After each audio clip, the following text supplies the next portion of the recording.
আমার নাম দেবশ্রী ঘোষ আর আমার ছেলের নাম রেখ ঘোষ। আমার এই স্বপ্নপূরণ স্কুলে পড়ে। এই স্বপ্নপূরণে দেওয়ার একটাই কারণ, আমাদের এখানে কোনো ইংলিশ মিডিয়াম স্কুল ছিল না। যখন আমরা জানতে পারলাম যে এখানে প্রথম সিবিএসসি বোর্ড আসছে ইংলিশ মিডিয়ামে, সেই কারণে পড়তে পাঠিয়েছি।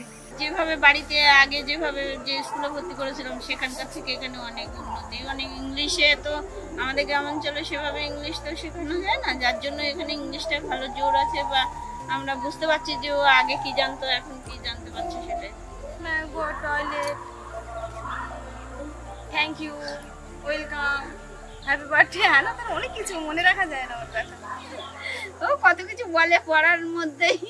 আমরা আবার ওকে বলি কি এটা কে শিখেছে কিভাবে বলো, বলছে বন্ধুরা বলে, স্যার বলে, ম্যাম বলে, তাই শিখেছি মা। এই বয়সে তাও অনেক কিছু শিখেছে এখানে স্কুলে গিয়ে। ওদের উপর দিয়ে আমরা খুব ভরসা পাই, এটাই।